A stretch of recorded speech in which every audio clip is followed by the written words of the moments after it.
kakala refreshment hong gam ki zilo inte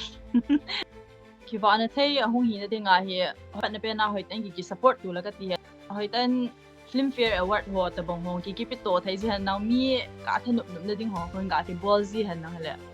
chua ku nang zo am hong chun ke sawat ho ga pi ji han nang na ha sat nai tu te le I tho sunga film hoi tu I tho sunga yong ha sat nei ki te le I la lai la ji hong om min na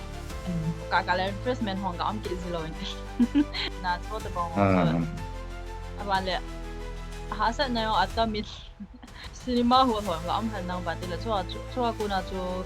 sumla bai ho in ga ki lo na thayo hi chua ku na chu aba ai bang loi ka he sumo amuai mga actor so something num lo hong so ang om ji na mi chu thi khai bo sa tang ai te la ai to na diong ki ba di mi to na diong na ki ba to han nang aban le nge film acting lang ho jong hai ten class wo ga am ji an nang le na chong chi chan do ki lo ni zo go ma sai bi num chi le na ti chu am wan sum langa dim se anu mu mai theo zo wang kyong ka he jin po wang a chana le am mu yo chu thama ga share han nang le ai ho ding ang chu chu mo ding ang chu chu chu le ai yo aba ba na to num ji to zo jong hi lo ding le tha sin na ka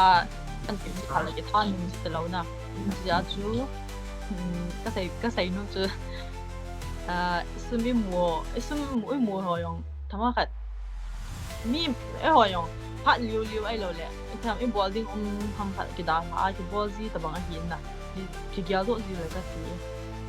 sumo na ding lang mo he ka ki gyal phalo cho ji choi ho society a jo choi bola la sum mu a ki mu e ti ye a ki gyal pha lo ji a chuna to ai wanga cho chil an release mo phat le sum dim se cho an mu ji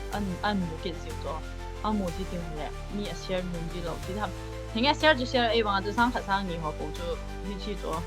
min na hoi ti ong la hi ham ka ti ja hi ti ta chu tho ta bang tua ga pi no ga yong he mi ai te cho na so yin na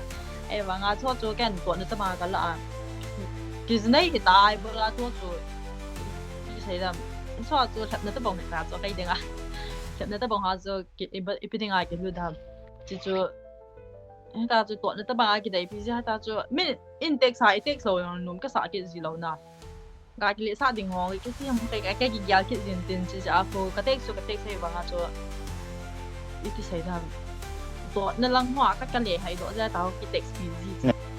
tam sia lu tin phim na chi wa pathian to ki nai na jing tin pathian gyal do jing te ti chu ka sai no me